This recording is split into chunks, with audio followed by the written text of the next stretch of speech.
Muli, on Sunday, huwag po kayo mawawala sa ating pong Christmas Fellowship dahil kung kayo po wala po rito, hindi po namin kayo makikita. Tama? So on Sunday, yung ating pong Christmas Fellowship, lunch po tayo and then ay exchange gift po tayo. Enjoy lang po natin, amen? To celebrate Christmas and also yung ating pong Christmas cantata. But before that, Saturday, yung ating Children's Christmas Party. So, panalangin natin. Alam nyo, itong mga binibigay natin mga regalo, secondary lang po yung mga yan. Tama? Hindi yan ang dahilan para yung mga bata ay papuntay natin dito sa church. Hindi yan ang pinakadahilan para mga bata ay ma-feel nila na masayang Pasko. Tama? Yan ay mga secondary lamang ba? Ang pinaka-ibibigay natin sa kanila this coming Saturday is to remind them once again ang pinakadakilang regalo na pwede nilang matanggap ay ang kaligtasan. Tama ba? At ganoon din po sa atin. Yung kaligtasan ang pinakadakilang regalo na pwede nating matanggap sa mundong ibabaw po nito. Sabi po ng Bible, mga kapatid, ay anong saysayis ng isang tao kumakamtan niya yung buong yaman, hindi lang po mga ilang kayamanan, hindi lang po mga piling yaman, pero lahat ng uri ng yaman ay makamtan ng tao, ngunit mapahamak naman ang kanyang kaluluwa. Tama po ba mga kapatid? Dahil ang pinaka-importante sa buhay na to ay hindi yung magkaroon ng lahat ng bagay, kundi magkaroon ng kaligtasan. Tama? Kaya ngayong Pasko, yan po yung ating reason kung bakit nagse-celebrate tayo. Kasi inaalala natin na minsan isang araw merong Diyos na pinanganak doon sa sabsaban para po mahalin po tayo. Amen mga kapatid? Abutin tayo. Salamat po sa Diyos. Okay, tayo pong lahat ay tumayo. At buksan natin Bible natin. Matthew chapter 1. Nandiyan yung papel ko rin. Matthew chapter 1. Okay, verse 21. Down to verse 23, Matthew chapter 1. Okay. Nakita niyo po ba? Okay, sabi ng Bible in Matthew chapter 1, mga kapatid, ng verse 21. So dito po, sabi ng Bible dyan.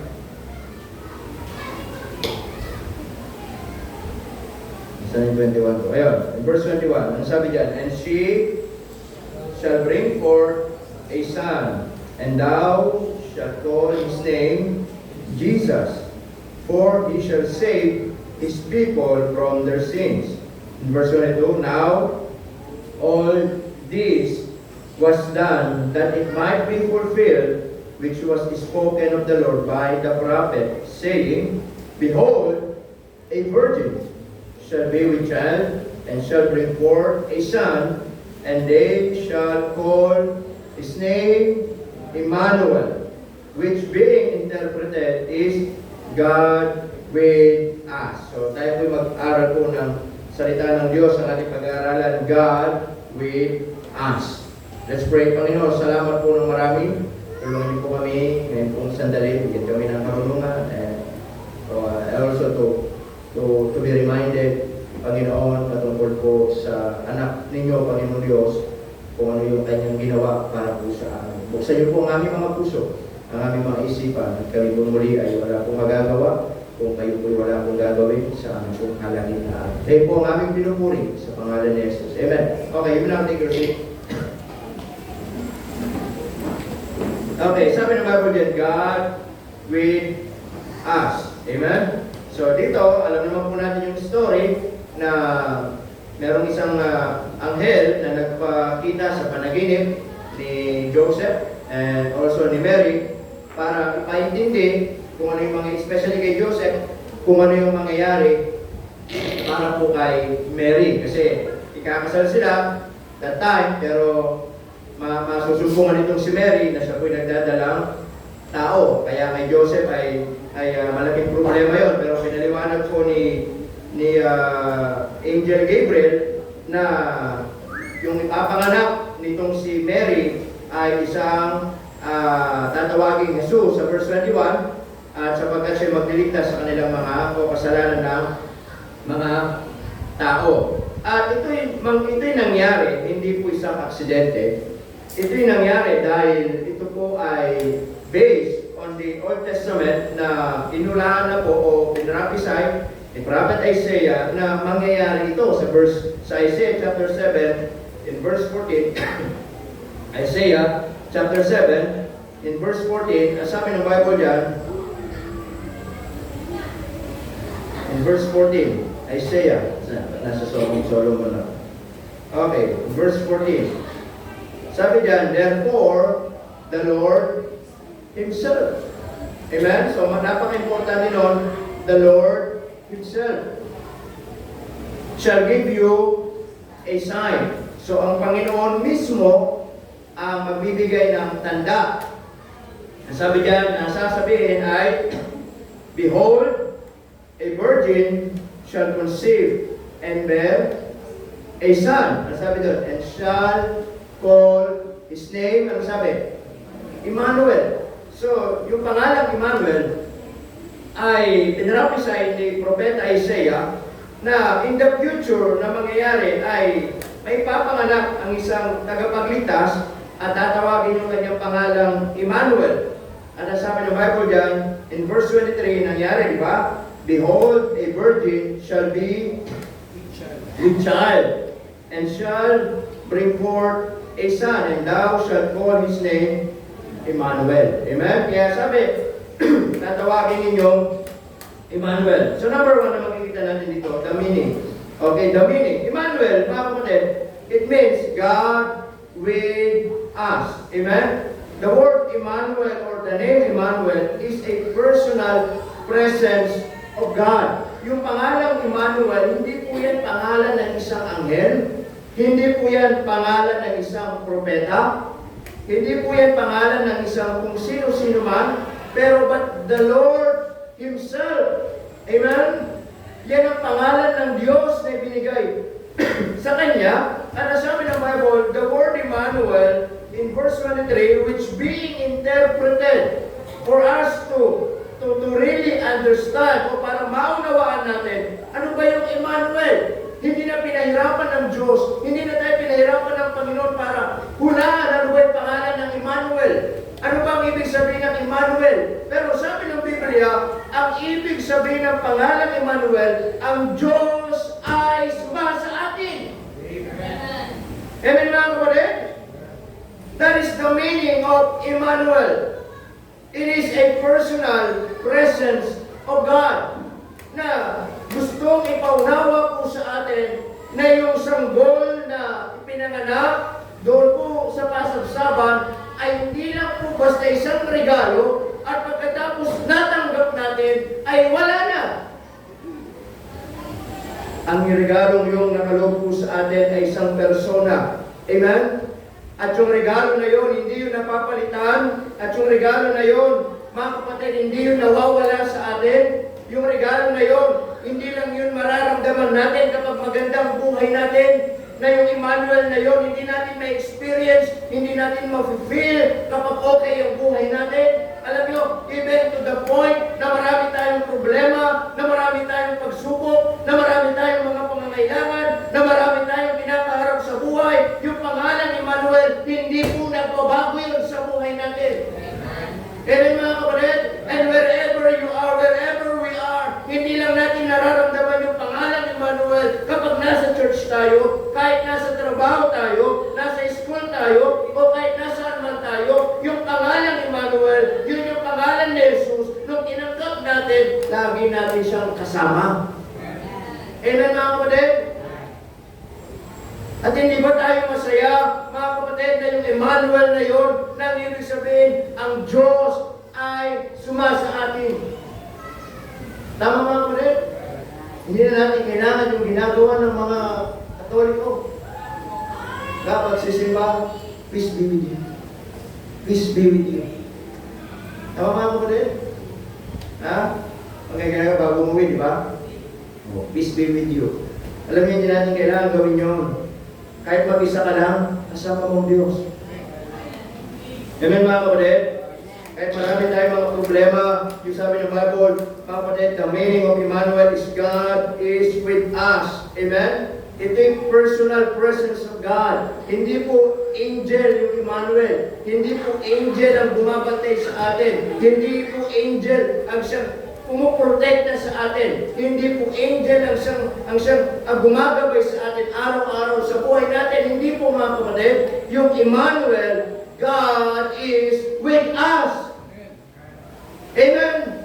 Kaya kung naintindihan ninyo, mga kapatid, yung salitang Emmanuel, maging masaya tayo. Amen, mga kapatid? Maging maligaya tayo. Maging excited tayo sa buhay. Kasi alam natin, mga kapatid, kasama natin ang Diyos. Amen, mga kapatid. In the book of Hebrew, mga kapatid, nilinaw ng Panginoong Jesucristo. Sinabi niya, I will never leave thee, nor forsake thee. Tama? Hindi ko kayo pababayaan. Hindi ko kayo iiwan. Yun yung salitang Emmanuel. Yun yung salitang God is with us.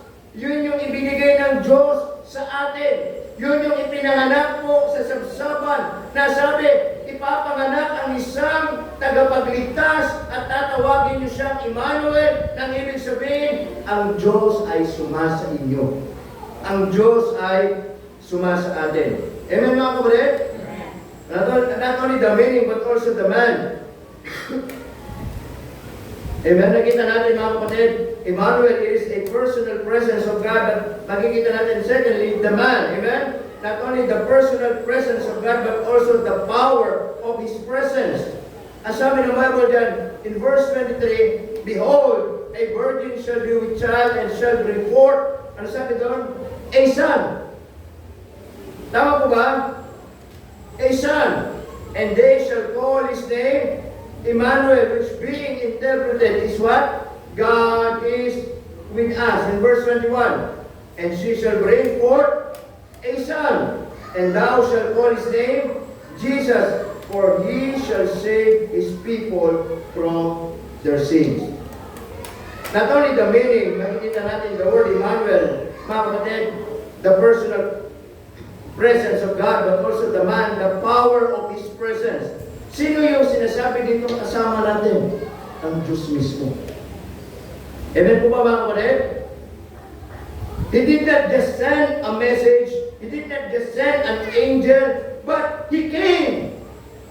Ibig mong sabihin, mula doon sa kataas-taasang trono ng Diyos, na napakalayo, ay bumaba dito sa lupa. At yung bumaba dito sa lupa, mga kapatid, ay hindi po anghel, hindi man po sino man. Ang sabi ng Biblia, yun ay kanyang bugtong na anak. Amen po ba? At yung kanyang bugtong na anak ay pumarito. Ang sabi ng Bible in the book of Luke, chapter 10, mga kapatid, chapter 10, verse 90, sabi ng Bible, For the Son of Man came to seek and to save that which was lost. Tama po ba? Alam niyo, ang Pasko ay namagandang paalala po sa atin na meron pong Diyos na nagkatawang tao para abutin tayo sa ating pong mga kasalanan. Isipin niyo kung wala pong ipinanganak sa sabsaban. Amen po mga kapatid? Nagpakita yung mga anghel doon po sa mga shepherd. Ano sabi ng Bible, yung mga shepherd, nung nalaman nila na merong ipinanganak na hari o Savior, tagapagligtas. At nakakatuwa, mga kapatid, nung malaman nila yung tagapagligtas, ay pinanganak doon sa sabsaban. Naging masaya yung mga shepherd. Amen, mga kapatid? Masaya sila. Iniwan yung mga pastol, mga sheep nila, iniwan yung mga alaga, and they were so excited na tumungo doon sa Bethlehem para tignan yung sinabing merong sign, yung palatandaan ay nakabalot doon sa lampin, nandun sa pasabsaban, nakahiga kasama yung mga hayop, at excited sila. Pero, isang napakagandang tanong, mga kapatid, isang tagapagligtas. Tapos, sasabihin? Makikita nyo sa sabsaban. Amen po mga kapatid? Hindi ba dapat ibibigay na sign dapat nandun sa palasyo? Tama? Hindi ba dapat yung ibibigay na sign nandun sa magandang kalalagayan? Amen mga kapatid? Kung kayo sasabihin ng mga angel, ngayong araw na ito, ipinanganak ang isang tagapagligtas, magliligtas ng buong mundo, isang hari, Panginoon ng Panginoon, at masusumpungan nyo noon sa maraming lugar. Makikita nyo, nakabalot ng lapin. Kasama niya ang mga hayop. May mag-isip ka, bakit? Sasabihin mo, ipinanganak yung tagapagligtas, ipinanganak yung hari, ipinanganak yung Panginoon na magliligtas na ang buong mundo. Tapos sasabihin mo, makikita namin, yung sa sabsaban. Ano na ako rin? Isang napakagandang tanong, but nag-aaral ako patungkol doon. But on Sunday, yun yung pinakasama sa preaching. Dahil sabi ni Sister Cheryl, short preaching lang. Kasi mahaba na yung kantata natin. So yun yung pinaka-highlights natin. Bakit nga naman, di ba? Hindi ba dapat masaya mga shepherd kung sasabihin, nandun sa palasyo, isang hari, nandun sa magandang lugar, kasama ng mga matataas na tao. Dapat yun talaga yung sign na dapat ibigay. Nakakatuwang isipin. Sasabihin, ipinanganak kayo ng tagapagligtas, ang hari, makikita nyo sa sabsaban. Amen mga kapatid? Hindi kaya raising ng mga shepherd yun, baka niloloko lang sila ng mga angels. Pero sabi ng Bible doon, hindi sila nagdalawang isip, iniwan yung mga sheep nila, pumunta ka agad. Amen mga kapatid? Dahil merong reason kung bakit nung sinabi nandun sa sabsaban, merong reason kung bakit hindi sila nagdalawang isip, pumunta ka agad sila. Tama? Amen po mga kapatid? So the point is this mga kapatid.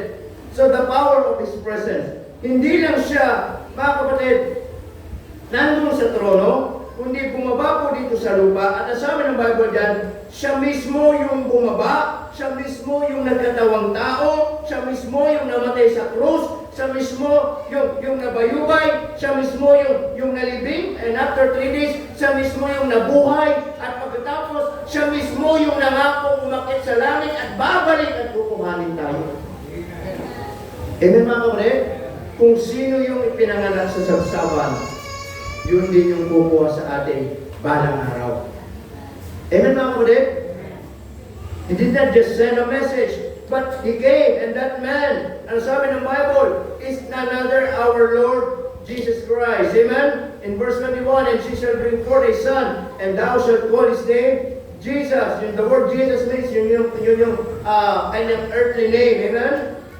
For He shall save His people from their sins. Alam nyo, kasi makasalanan tayo. Tama?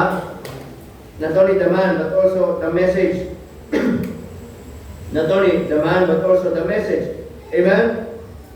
Mula doon sa trono ng Diyos, isipin ninyo, mula doon sa trono, sa kaitaas na asang trono ng Diyos, na banal, walang kasalanan, inaawitan ng mga anghel, siya lang yung nandoon sa pinakaitaas. Pero sino tayo para abutin tayo? Amen mga kapatid? God entered, mga kapatid, our messy world just to show His great love to us. Amen? Doon sa pinakabanal, pumunta dito sa pinakamaruming lugar. Tama po ba? Doon sa pinakalugar na itinataas ang kanyang pangalan, pumunta dito sa lugar na hindi siya kinikilala. Mula doon sa lugar na inawitan ng mga anghel, pumunta dito sa lugar na hindi siya pinapansin ng mga tao. He entered into our messy world. Alam niyo kung bakit? Kasi para ipakita niya yung dakilang pag-ibig niya sa atin. Tama po ba? Think about that. Meron bang presidente maging janitor? Meron bang mayor na maglilinis ng CR? Ha? Meron bang mga senator na magwawali sa kalsada? Meron po ba mga kapatid? I believe, walang gagawa nun. Because they have all the power, they have all the position. Tama? But think about that. God Himself, ang Diyos mismo, mga kapatid, siya'y banal, makapangyarihan. He created everything, nilikha ang lahat ng bagay, nilikha tayo. Pero pumarito sa mundong makasalanan para abutin tayo. Amen, mga kapatid? He entered into our messy world, sa mundong marumi, sa mundong makasalanan, sa mundong mga tao'y masama, ang mga taong ayaw maniwala sa Diyos. Pero, ginawa ng Panginoon. Amen, mga kapatid? He left His throne, mga kapatid, at ipinanganak doon sa manger, doon sa pasagsaban. Tama? Yung kanyang higaan, dayami. Yung mga kanyang kasama doon, mga hayop, mga magulang niya. Hindi amoy pabango, hindi amoy alcohol, amoy ipot ng mga hayop. Amen, mga kapatid? Nakabalo lang siya ng lampin. Isipin niyo, could you imagine that? Yun yung Diyos na nagkatawang tao. Amen? Pero ginawa niya yun para sa atin. Tama? Kaya I'm telling you, this coming Christmas, mga kapatid, and what a great reminder po sa atin, wala dapat mangibabaw sa buhay natin kundi pag-ibig. Amen? Wala dapat mangibabaw sa atin kundi yung pag-ibig ng Diyos. Amen? And to extend that love to other. Extend natin yung pag-ibig ng Diyos sa iba. Tama po ba? Ipakita natin kung ano yung mensahe ng Pasko, mga kapatid.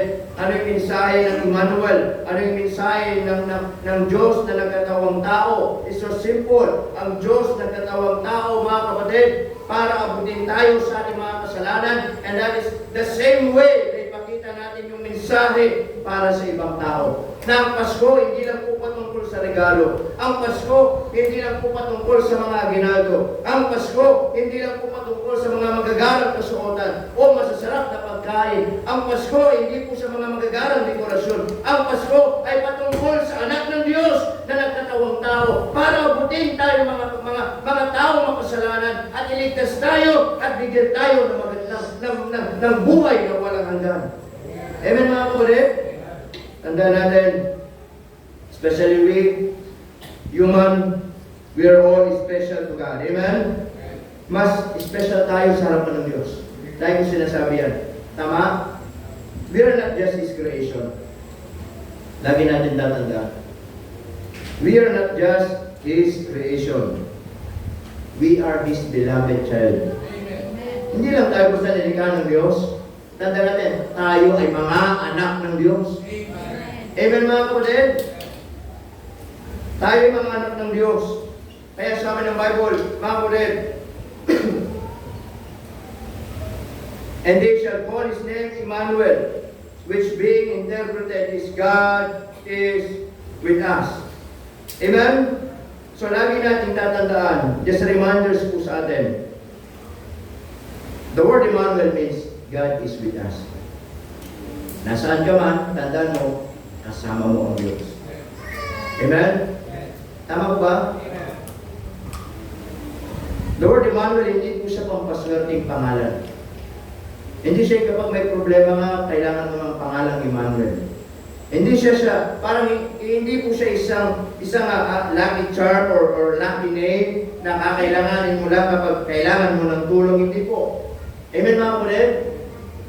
I believe, nung kumilala kay Kristo bilang Panginoon tagapagligtas, God is with us. Amen? God is with us. Kasama mo ang Panginoon. Amen? At yung kasama mo, hindi lang po basta Emmanuel, mga kapatid, and you will not just only experience the personal presence of God, but also the power of His presence. Amen? Bakit po? Dahil siya yung nagliligtas sa tao. Tama? Amen po mga kapatid? And the message, merong Diyos na nagkatawang tao para abutin tayo. Amen? Mula doon sa trono na banal, pumunta dito sa mundong makasalanan. Amen? At hindi lang dito sa mundong makasalanan, listen to me, inabot tayo, mga kapatid, yung buhay natin, hindi lang po itong mundong makasalanan, pati yung buhay natin ay makasalanan. Tama? Amen po ba, mga kapatid? Meron bang hari na bumisita sa kanya? Meron bang mga matataas ang posisyon, mayayaman na bumisita sa Panginoon nung siya'y pinanganak? Yes, meron. Pero yung may mga kalalagayan, may matataas ang posisyon sa buhay, meron bang bumisita sa kanya? Wala po. At alam ni Haring Herod yan. Kaya nga pinapahanap siya para sabihin doon sa mga Magi na kunwari, pag nakita niyo siya, sabihin niyo sa akin para sambahin ko siya, pero ang totoo, papatayin niya. Amen, mga kapatid? Dahil alam niya na yung ipinanganak, hindi ordinaryong tao. Kung ordinaryo yun, bakit pa ba magbibigyan ng panahon si Haring Herod yan? Tama, mga kapatid? Wala naman nag-request na ipahanap si Jesus. Tama? Si John the Bautista. Anong request ng kanyang anak? Anong gusto mo sa birthday mo? Anong sagot ng kanyang anak? Yung ulo ni Juan the Bautista, pinaputo lang ulo ni John the Bautista. Ano bit na magregalo? Tama? Yun yung request ng anak eh. Birthday ng anak niya. Sabi niya, anong gusto mo regalo? Anong gusto mo sa birthday mo? Yung ulo ni Juan the Bautista. Pinupot ang ulo. Ano bit ng request, ano? Meron ba nag-request na ipahuli si Jesus? Wala po. Kung ordinaryong tao lang siya, sino magbibigay ng panahon para yung baby na yan ay pahanap? But I believe, alam ni Haring Herod, that there is something on that baby. Hindi ordinaryong baby yun. Amen, mga kapatid? At sana, ganun din po sa atin, mga kapatid. Tatanda natin, sa buhay po natin, ang kapanganakan ng ating Panginoong Hesus, hindi lang po ito ordinaryo para po sa atin. Hindi lang po ito tuwing taon-taon, sabihin natin, Pasko na naman, alalahanin na naman ang kapanganakan ng Panginoon. Amen, mga kapatid? Alam niyo, kapag ganun yung nagiging mindset natin, sumasabay na tayo sa sistema ng sanlibutan. Tama? You know what? That's why the word Emmanuel means God is with us. And every day we can feel and we have the confidence na alam natin, nandiyan ng Diyos sa buhay natin araw-araw. And we feel His presence, we feel His protection, we feel His power. Hindi po taon-taon, hindi lang December 25, hindi lang every year natin aalalahanin, but every day we can celebrate Christmas into our lives. Because every day we have Jesus in our lives. Amen, mga kapatid? And Emmanuel means God is with us. Can I ask you this morning, nararamdaman mo ba ang presensya ng Diyos sa buhay mo? O baka naman hindi mo na nararamdaman ang presensya ng Diyos. Alam niyo, walang problema sa presensya ng Diyos. Naniniwala tayo nung tinanggap natin si Jesus, nandiyan ang Diyos sa buhay natin. Sometimes, hindi lang natin siya maramdaman because minsan tayo may problema. Minsan matigas ang puso natin. Minsan hindi na tayo nakafocus sa Kanya. Minsan malayo na tayo sa Kanya. But I want to tell you this, huwag mong isipin na iniiwan ka ng Diyos. Kailanman hindi nang iiwan ng Diyos. Amen, mga kapatid? Because sabi ng Bible, God with us. Ang Diyos po, lagi nasa sa atin. Amen? Ano man ang mangyari sa buhay natin, may problema, ano man ang pinagdadaanan, may pagsubok, nandyan ang Diyos sa atin. Hindi niya tayo pababayaan. Hindi niya tayo iiwan. Kasi yan yung pangalang Emmanuel, God with us. Tayo mong lahat, tumayo. Tayo mong manalangin. Let's pray. Dakila naming Diyos, na aming Ama na makapangyarihan po sa lahat. Panginoon, marami pong salamat sa umaga nito. Salamat po sa inyong mayamang biyaya. Salamat po, Panginoon, for reminding us, dakilang Diyos, about Emmanuel. Salamat, Panginoon, na kayo po ay sumasa amin. Na hindi niyo po kami iniiwan. Na hindi niyo po kami pinapabayaan. Na napakagandang paalala po sa amin that we can celebrate Christmas not only every year, but we can celebrate Christmas every day. Because every single seconds, every single minute, every hour, every day, every week, every month, every year, kasama po namin kayo. Kaya Panginoon, salamat po for reminding us about God is with us. Abangan ni Mangulo, nakatungo, mangamatay, nakatigil. Maraming umaga, nakakalimut tayo pala, ang Diyos ay kasama natin. Na marami tayong problema, marami tayong pagsubok, nakakalimutan natin na ang Diyos pala, lagi natin kasama. But this morning, pasalamatan mo ang Diyos na nandyan pala siya araw-araw sa buhay mo. Na naman ang nangyayari at mangyayari sa buhay mo, hindi magbabago yung pangalan ni Emmanuel ng Diyos ay sumasa atin. If you want to thank the Lord this morning, you can take this opportunity to come and thank the Lord. As you pray this morning, you can come in this altar, you can kneel down, you can thank the Lord, at sabihin mo, Panginoon, salamat po. Na araw-araw, hindi niyo po ako pinapabayaan. Na araw-araw, Panginoon, alam ko, nandiyan ang inyong presensya. Even sa mga moment of time na malungkot, may problema, may mga pinagdadaanan. Salamat, Panginoon, na hindi niyo po ako iniiwan. Sa panahon na alam ko may mga pangangailangan na minsan hindi ko alam kung kanino lalapit. Pero salamat, hindi niyo po ako pinapabayaan. Sa panahon na magulo ang aking isipan, salamat, hindi niyo po ako pinapabayaan. Ano man ang estado ng buhay natin, mga kapatid, hindi magbabago yung pangalan ni Emmanuel. Ang Diyos ay sumasa atin. Hindi lang sa panahon na okay ang buhay natin. Hindi lang sa panahon na masaya ang buhay natin. Hindi lang sa panahon na sagana ang buhay natin. Maging sa panahon na minsan mahirap, ay hirap, pwede pala nating ipagpasalamat sapagkat kasama natin ang Diyos. Di ba tayo nagpapasalamat na yung Diyos nagkatawang tao, ipinanganak sa kasagsagan. At nung siya'y namatay sa krus ng Kalbaryo, hindi niya na sinabing, bahala na kayo. Ginawa ko ng parte ko, bahala na kayo. No. He promised. Mula nung siya'y pinanganak sa sagsagan, ipinako sa krus ng Kalbaryo.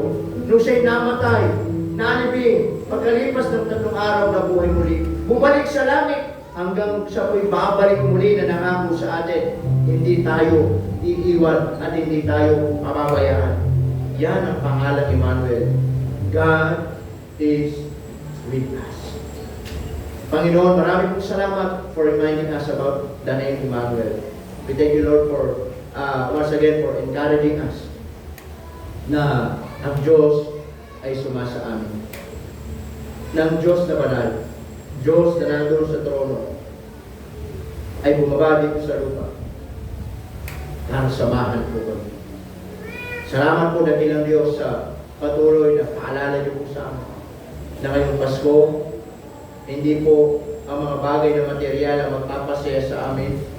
Hindi po mga bagay na nakapalibot sa amin na magbibigay ng dahilan bakit magiging masaya kami. But the main source of our joy, the main source why we can celebrate Christmas na masaya kasi alam po namin, kasama po namin kayo. Pagpalain po bawat isa, pagpalain po kami. Salamat po sa inyong mga salita. Sa pangalan po ni Jesus, kami po dumadalangin. Amen. Amen. Praise the Lord. Amen.